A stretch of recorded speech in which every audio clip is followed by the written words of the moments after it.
Good morning students, welcome to BIMG YouTube channel. BBA third year students, in this semester the subject that we are going to study is strategic management and business policy, and for today's class the topic will be classification of business policies. आज के इस lecture में जो हम लोग discuss करेंगे वो different types और क्लासिफिकेशन को पढ़ेंगे बिजनेस पॉलिसी की. पॉलिसी में divided into different types of policies from different approaches. जितनी भी बिजनेस पॉलिसीज होती है अलग अलग अप्रोचेस से हम इनको डिवाइड कर सकते हैं. जैसे on the basis of source, अगर हम सोर्स की बात करते हैं तो सबसे पहले होती है ओरिजिनेटेड पॉलिसी, आपके उसके बाद appeal policy, implied policy and externally imposed policy. Originated policy, as the name suggests, refers to a policy which originates from the top management itself. Company के जो टॉप मैनेजमेंट होते हैं उनकी तरफ से अगर किसी भी आपकी पॉलिसी को ओरिजिनेट किया जाता है, बनाया जाता है, स्थापित किया जाता है, उसे ओरिजिनेटेड पॉलिसी कहते हैं. It aims at guiding the managers and subordinates in their operations. They flow basically from organisation objective as defined by the top management from the board policy to the top. And other derived policies may be developed at subsequent level developing upon the expense of decentralization. तो इस तरह की जो policies होती है उनका M होता है कि मैनेजर्स और सबऑर्डिनेट्स को गाइड करना है and operations around that organisation objectives as defined by the top management. इसके अलावा अगर और पॉलिसीज को डेवलप करने की जरूरत पड़ती है, जैसे जैसे कि डिसेंट्रलाइजेशन आता जाता है लेवल्स पर, तो आप उसको और डेवलप कर सकते हो. बट जो टॉप लेवल से डिसाइडेड होती है वो होती है ओरिजिनेटेड पॉलिसी. उसके बाद हम बात करते हैं अपील पॉलिसी की. Decision given in case of appeal is exceptional cases up to management. In cases of doubts and executive refers higher in decisions can be given in appeal exceptional up to the management. In case of doubt higher authority on how we should take और handle the matter. Appeal policy का मतलब क्या होता है कि वैसे तो देखिए ओरिजिनेटेड पॉलिसी जो मैनेजमेंट द्वारा निर्धारित होती है उसको फॉलो किया जाता है जिससे कि कंपनी अपनी स्ट्रैटेजीज को, ऑब्जेक्टिव्स को पूरा कर सके. But in case of any doubt उसमें क्या होता है कि जो एग्जीक्यूटिव्स हैं वो हायर अथॉरिटीज को अप्रोच कर सकते हैं, उनसे पूछ सकते हैं, गाइडेंस दे सकते हैं कि वो उस मैटर को कैसे हैंडल करें. ठीक है, describe as appeal policy for future manager action. उसके बाद आती है implied policy. Policy which emanate from conduct. It also originates where existing policies are not forced. Implied का मतलब है जो आपके ऊपर अप्लाई करी जाती है. ठीक है, how we should handle the matter and guidelines will be provided by the decision makers and become a implied policy. जैसे फॉर एग्जाम्पल कि मैंने कुछ पॉलिसीज को निर्धारित किया कि आप लोग उन पर काम करें, तो that is implied. I will tell you, I will guide you कि आपको इस पॉलिसी के अंदर क्या क्या चीजें करनी है. उसके बाद आता है आपका एक्सटर्नली इम्पोज पॉलिसी. पॉलिसीज में भी impose externally, that is from outside the organisation. कई बार ऐसा होता है जैसे गवर्नमेंट कंट्रोल है, रेगुलेशंस है, तो उसके बिहाफ पर जो पॉलिसीज हैं वो बाहरी तौर से इम्पोज की जाती है कि भाई जो कंपनी में चल रहा है वो तो हम फॉलो करेंगे. बट कुछ पॉलिसीज ऐसी होती है जो एक्सटर्नली इम्पोज की जाती है. ठीक है, अब हम दूसरा लेवल बात करते हैं on the basis of levels. जैसे कि basic policies, general policies, departmental policies. Basic policies जो top level are called basic policy. जैसे कि branch will be open in different places, तो दैट इज कि 5 लाख से ज्यादा जो सेल्स है वो एक्सीड अगर हो जाती है तो वहां पर. जर्नल पॉलिसी मतलब जो मिडिल लेवल की पॉलिसीज होती है, जैसे payment will be provided for over time only if allowed by the management, तो ये जर्नल पॉलिसी होती है. Department policies are highly specific and applicable to the lower level of management. For example, tea will be provided free to the workers. तो ये department वाली होती है कि किस डिपार्टमेंट में किस चीज की पॉलिसी होनी चाहिए. अब हम बात करते हैं मैनेजमेंट फंक्शंस में, जैसे कि planning policy, organising policy and motivational. बेटा ये नाम के हिसाब से प्लानिंग से संबंधित जो पॉलिसीज होती हैं, फ्यूचर कोर्स ऑफ एक्शन क्या रहने वाला है, वो होती है आपकी प्लानिंग पॉलिसी. यहाँ पर जो टारगेट्स है regarding the future. Organisation policies का मतलब होता है ऑर्गेनाइजेशनल गोल्स को, ऑब्जेक्टिव्स को पूरा करने के लिए जो पॉलिसी बनाई जाती है. Motivational and control policy as the name suggest, जब हम लोगों को प्रोत्साहित करते हैं, कंट्रोल करते हैं, so that they can satisfy the organisation goals and objective. ठीक है, उसके बाद आते हैं on the basis of dissemination. Policies can be applied on the basis of dissemination. जैसे कि रिटन स्टेटमेंट जिसे एक्सप्लेन पॉलिसी कहते हैं। ओरल डिसेमिनेशन मतलब implicit policy.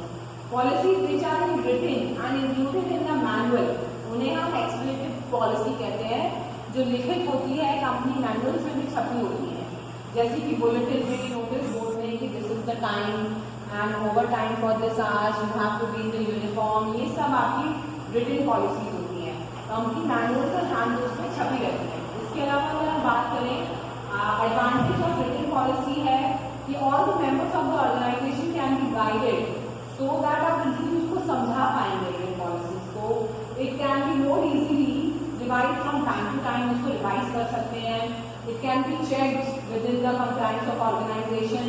It is available in the same form for all, सभी की एक जैसी होती है। They can be communicated and taught to new employees, उनको बताना आसान हो जाता है। And process of written down policy force manager to concern to think about more clearly. जब लिखित में होती है तो ज्यादा लोग उसके बारे में सीरियस हो जाते हैं। इसकी डिसएडवांटेज क्या होते हैं कि रिटन पॉलिसीज रिजिड थिंकिंग होती है, कि अगर कई बार चीजें आसानी से हो सकते हैं और पॉलिसी को देखते हुए वो नहीं की जाती है, तो ये डिसएडवांटेज है। It is difficult to adopt written policy to a situation और कंडीशन और टाइम टू टाइम। कई बार उस वक्त, उस समय, वो सिचुएशन नहीं सही होती है कि पॉलिसी नहीं होती तो चीजें आसान हो जाती। Although in sense there is a uniform communication of policy is likely to be interrupted in many cases depending on the background of the interpreted. भाई कई बार पॉलिसी को लोग इंटरप्ट कर देते हैं, तो वो डिपेंड करता है कि what is the reason behind. In case of confidential policy statement, तो कई बार ये बहुत चांस होता है कि उन लोगों को कम्युनिकेट हो जाती है जिन्हें हमें नहीं बताना होता है, तो ये रिटन में है तो सब लोग पढ़ेंगे, ठीक है। उसके अलावा difficult to write the accurately and adequately. Policy को लिखना, भाई एक तो बनाना इतना मुश्किल है, अगर उसको लिखा जाता है वो बहुत उसको एक्यूरेटली लिखना और इसके साथ साथ उसको बिल्कुल एडिक्वेटली लिखना कि वो उसी हिसाब से फॉलो की जाए, वो भी अपने आप में मुश्किल काम है। Implicit policies are word of mouth, you should know this. Word भी जब हम बताते हैं, policy which are not in written and not included in the manuals और record but it is understood and practice. सबसे इंपॉर्टेंट है ऐसी policy जो प्रैक्टिस की जाती है, उन्हें हम इम्प्लिसिट पॉलिसी कहते हैं। इसके बाद नेक्स्ट आता है on the basis of function, जैसे marketing policy, production, finance and cost. Marketing policy 4 Ps पर काम करती है, जैसे कि product, price, promotion, product and physical distribution, ठीक है। इसके अलावा हम आगे बात करते हैं जैसे प्राइसिंग पॉलिसीज क्या होनी चाहिए, वो एरिया में आपको ध्यान देना है। प्रमोशनल पॉलिसीज बनाई जाती है प्रोडक्ट को प्रमोट करने के लिए। फिजिकल डिस्ट्रीब्यूशन की किस तरीके से हमारा प्रोडक्ट कंपनी से लोगों तक पहुंचेगा। प्रोडक्शन पॉलिसी क्या होती है, size of the run, automation, production stabilisation and buying of the component, inventory level. तो ये सब चीजें प्रोडक्शन के अंदर आती है कि what is the size, this depends on the order as well as nature of automation introduce. कितना साइज की आपकी कंपनी है, बड़ा काम कर रहे हो, छोटा काम कर रहे हो, तो वो डिपेंड करता है साइज के ऊपर। ऑटोमेशन पॉलिसी का मतलब है कि चीजें कितनी टेक्निकल प्रॉब्लम्स को सॉल्व करने के लिए ऑटोमेशन में कंपनी क्या कर सकती है, उसकी क्या पॉलिसी होती है। प्रोडक्शन स्टेबलाइजेशन का मतलब है प्रॉपर टाइमिंग में जब आप मार्केट की डिमांड को पूरा कर सकते हैं, तो वो उसके अंदर आता है।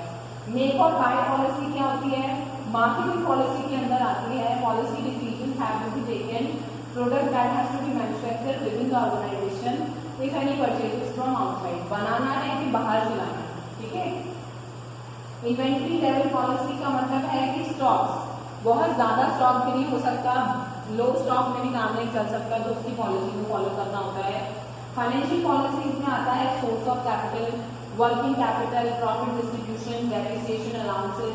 सोर्स ऑफ कैपिटल क्या होता है कि that is from which ways an organisation can accumulate its capital, कहाँ से पैसा मिलेगा, वो एक बहुत इंपॉर्टेंट है। लोन लेना है, इन्वेस्टर्स से लेना है, उसकी एक पॉलिसी निर्धारित होती है।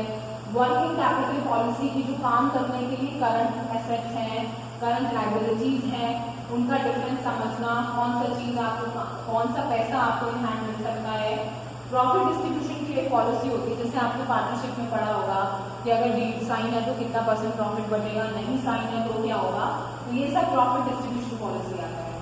डेप्रिसिएशन पॉलिसी मतलब डेप्रिसिएशन अलाउंस पॉलिसी होती है। It is to be written off reserve keeping in mind the tax provisions.